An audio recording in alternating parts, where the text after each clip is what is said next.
Olha, juros. Então, para juros. Vocês sabem o que é juros? Vocês têm essa noção? Juro é medido em porcentagem? Ponto de interrogação. Tá aí uma treta que a galera já se confunde. Eu me confundia bastante. Juro não é medido em porcentagem. Prometo. Quer dizer, eu juro. Eu juro... eu juro que juro não é medido em porcentagem. Juro é medido em reais, por exemplo. Em dinheiro. O que é medido em porcentagem é a taxa de juros. Então, eu vou começar quebrando esse problema, que a galera confunde essas duas coisas. Existe juro e existe taxa de juros. Beleza? Quando eu falo juro, eu estou falando de valor absoluto. Por exemplo, eu posso ter um juro de 20 reais. Um exemplo rápido. Imagina que, sei lá, o Márcio me empresta 100 reais e fala, beleza, mas você vai me pagar em uma semana, né? Eu falo, vou. Aí ele fala, ó, se você não pagar em uma semana, eu vou começar a cobrar juro de 20 reais por semana que passar. Tá vendo que ele cobrou juro de 20 reais? Valor absoluto, reais, não porcentagem. Juro de 20 reais. Então, passou uma semana, eu vou pagar 20 reais além dos 100. Passou outra semana, eu vou pagar 20 reais além desses 120. Depois mais 20, depois mais 20 e assim vai, tudo bem? Então eu tenho um juro, valor absoluto. Existe o juro percentual também, que a gente vai estudar daqui a pouquinho. Que aí eu faço uma proporção ali entre duas coisas. Tudo bem? Tá bom. Vocês entendem essas três palavras aqui? Montante, capital inicial e tempo? Tá, deixa eu já falar uma coisa que gera um sofrimento aqui. A gente acabou de introduzir a letra Czão como custo. E agora eu estou introduzindo a letra Czão como capital inicial. Contextos diferentes, tá bom, gente? A gente vai usar o mesmo Czão, mas para coisas diferentes. Bom, vamos lá. Se eu empresto 100 reais por um mês, e aí você me paga 130 reais, ou seja, eu recebo 130 reais, concorda que rolou um juro de 30 reais? O meu capital inicial é o 100. O juro foi de 30. E o montante que eu obtive no final dessa transação foi de 130 reais. Tá claro?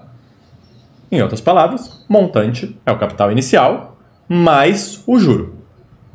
Estão comigo ainda? Vamos falar um pouquinho mais sobre o juro. Por que diabos, se eu te emprestar 100 reais, quando você me devolver daqui a um mês, você vai ter que me devolver 130? Não é injusto isso? Parece injusto, não parece? Só que eu preciso de um estímulo para te emprestar 100 reais. Porque pensa comigo, durante um mês você vai ter 100 reais a mais e eu vou ter 100 reais a menos. Por que eu vou fazer isso só da bondade do meu coração? Eu posso receber alguma coisa em retorno, beleza?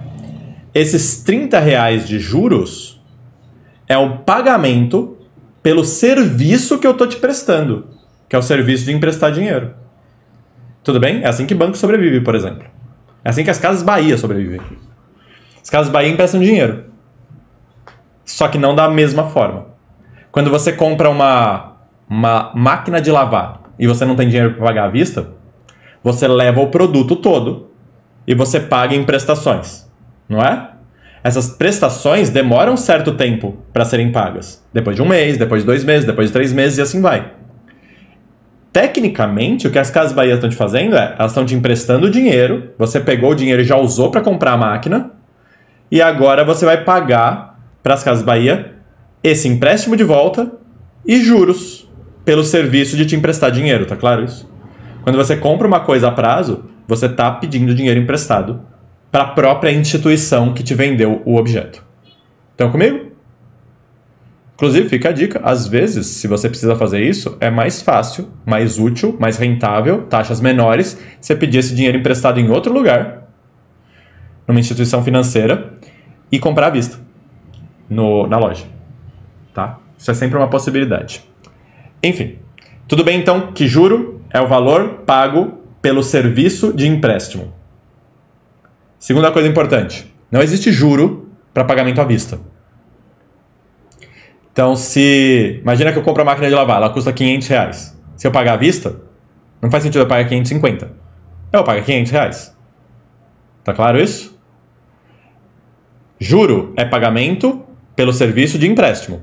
Se não passou o tempo, não houve empréstimo. Ou seja, não há juro. Então, juro só existe se passar tempo. À vista, não pode ser cobrado juro. Estão comigo ainda? Dúvidas? Não? Beleza. Repara que eu não falei ainda de juros simples e juros compostos. Só falei do conceito básico de juro, montante, capital inicial e tempo. Acho que vocês sabem o que é, né? Difícil de definir, inclusive. Tempo é bem difícil de definir.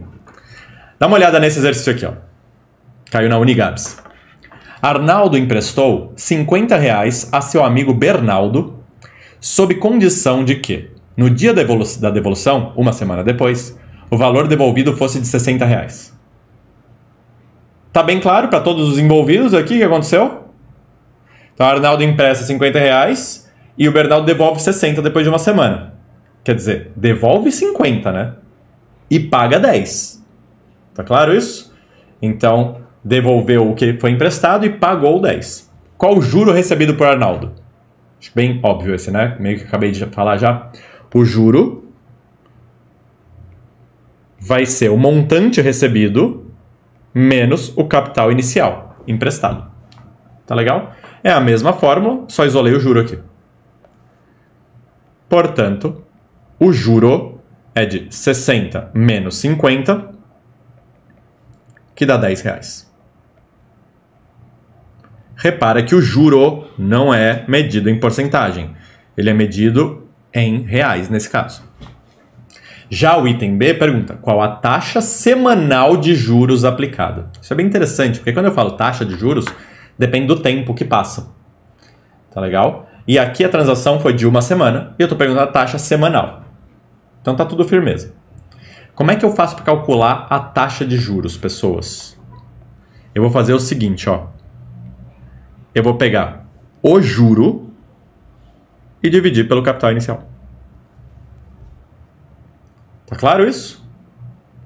Eu estou partindo do capital inicial. Então, assim, a gente tinha lá R$50.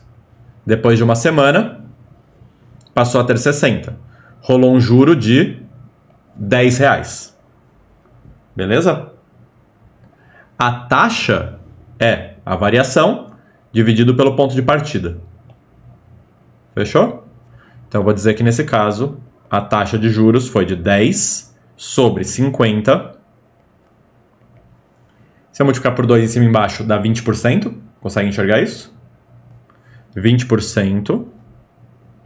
Eu vou colocar assim, ó, A ponto, S ponto. A semana. A gente não costuma ver muito isso, A ponto, S ponto. A gente costuma ver AM, ao mês, ou AA, ao ano. Beleza? Aqui eu vou colocar a semana porque é uma taxa semanal de juros. Aqui costuma rolar uma dúvida. Eu não vou esperar vocês tirarem essa dúvida não, porque provavelmente vocês vão ter, mas vai demorar um pouquinho. E a dúvida é, ai Gabs, não faz diferença juro simples ou composto nessa taxa? E a resposta é não. Quando passar exatamente um período, juro simples e juro composto dá na mesma. Tá legal? E a gente vai ver isso já já. Quando passar exatamente um período. Um período, nesse caso, é uma semana. A gente está falando de uma semana, taxa semanal de juros. Passou exatamente uma semana. Então é um período, não vai fazer diferença. Tá bom? Por isso que coloquei esse exercício assim.